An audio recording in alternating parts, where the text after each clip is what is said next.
And Augie, just if you could, just for a moment or two, expand upon what the panelists have spoken about here with best practices for working with employers. I think the employer needs to make a commitment, but it's no different than the commitment they make to the rest of their workforce. So just because my background is documented, there are people at work that have trauma, that have other issues, that have other struggles, and so we make a commitment to, as a fair chance employer. But I would say a couple of things that I've taken with me as I've done the work that I've done since release.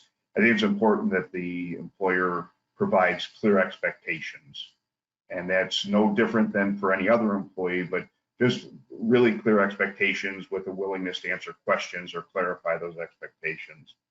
Second thing is, and I see employers get this backwards, but structure is good.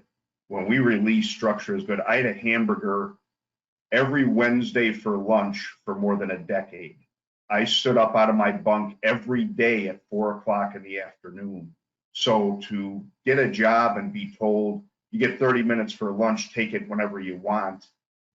So I probably wouldn't take lunch with those instructions. So I think structure is a good thing to have.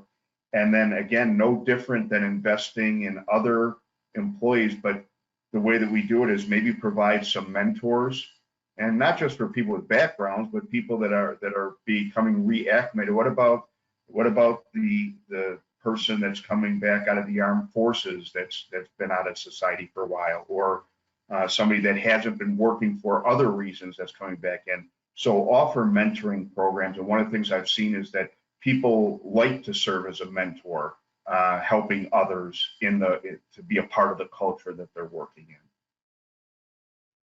Thanks, Augie. I think that the mentorship part is really great, and I'm glad you brought that up. I think having a great mentor is super important. 1 second, and Augie, while this is being filled out by our folks who are watching from across the nation and probably the world, the next question I'm going to ask is about financial literacy. Why is it so important to have financial literacy when re-entering the workforce? One of our courses is specific to, we call it Path to Financial Freedom, and it's specific to financial literacy. And part of that is on lived experience. So I struggled in the very beginning to get a bank account because of my background. And, a bank account is admission. It's the admission ticket into the everyday economy. And it really would be a red flag for an employer that says we do direct deposit. That's the way we do things here, which is not uncommon at all. And I don't have a bank account for my paycheck to be sent to. And then when I went to try to acquire an automobile, the guy told me, "Oh, you don't have bad credit. You're a ghost. You're not." Those were his exact words. You're not even in the system. So I think it's important to understand what the challenges are related to having a background, related to being out of the mainstream economy for a period of time.